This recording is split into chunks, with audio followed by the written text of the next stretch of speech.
Hello guys, আজকে আপনাদের মধ্যে খুবই একটা ইম্পর্টেন্ট ভিডিও নিয়ে এসেছি। ভিডিওটা না দেখলে কিন্তু অনেক বড় একটা মিস করবেন। আপনার মোবাইলটা কি নিরাপদ আছে কি না এই বিষয়টা কিন্তু জেনে রাখা সবার ক্ষেত্রেই ভালো। এই বিষয়টা যদি জেনে না রাখুন আপনার ফোনটা নিরাপদ আছে কিনা, তাহলে কিন্তু দেখা যাবে ভবিষ্যতে এটার জন্য আপনাকে অনেক সমস্যায় পড়তে হবে। তো এই বিষয়টা জানার জন্য আমাদের মোবাইলের স্ক্রিনটা ফলো করুন, কেউ ভিডিওটা স্কিপ করবেন না।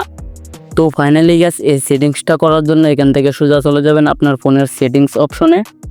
তো সেটিংস অপশনে আসার পর এখান থেকে একটু নিচে টেনে যাবেন, তারপর এখানে দেখতে পারবেন একটা গুগল নামে অপশন রয়েছে।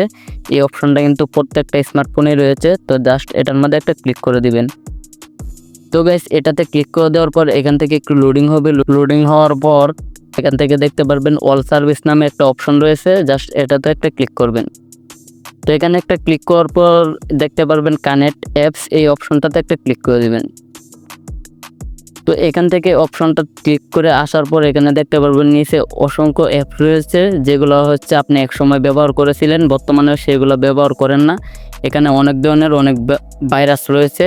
তো এগুলো কিন্তু আপনার ফোন থেকে ডিলিট করে দিতে হবে, না হলে কিন্তু দেখা যাবে এগুলোর মাধ্যমে আপনার ফোনে অনেক সমস্যা দেখা দিতে পারে। তো এখানে একটা অ্যাপস দেখতে পাচ্ছেন লার্ন ইথিক্যাল হ্যাকিং। দেখুন, একটা ভাইরাস কিন্তু এই মুহূর্তে আমার ফোনে জমা হয়ে রয়েছে, যেটা হচ্ছে আমার ফোনের জন্য সমস্যা অ্যান্ড খুবই একটা ক্ষতিকর অ্যাপস। তো এই অ্যাপসটা ডিলিট করার জন্য জাস্ট এখানে একটা ক্লিক করে দিবেন। তো এখানে ক্লিক করে দেওয়ার পর এখানে দেখতে পারবেন নিচে ডিলিট কানেক্টেড ইউ হ্যাভ, এই অপশনটাতে একটা ক্লিক করে দিবেন। তারপর জাস্ট কনফার্ম করে দিবেন। তো জাস্ট এভাবে কনফার্ম করে দেওয়ার পর আবার ব্যাক চলে আসবেন। ব্যাক আসার পর আপনি আবার ওই বাকি সবগুলো যা যা অ্যাপস আছে যেগুলো আপনি ব্যবহার করেন না এবং আপনার ক্ষেত্রে রিস্কি মনে হয়, ভাইরাস মনে হয়, সেগুলো আবার ডিলিট করে দিবেন।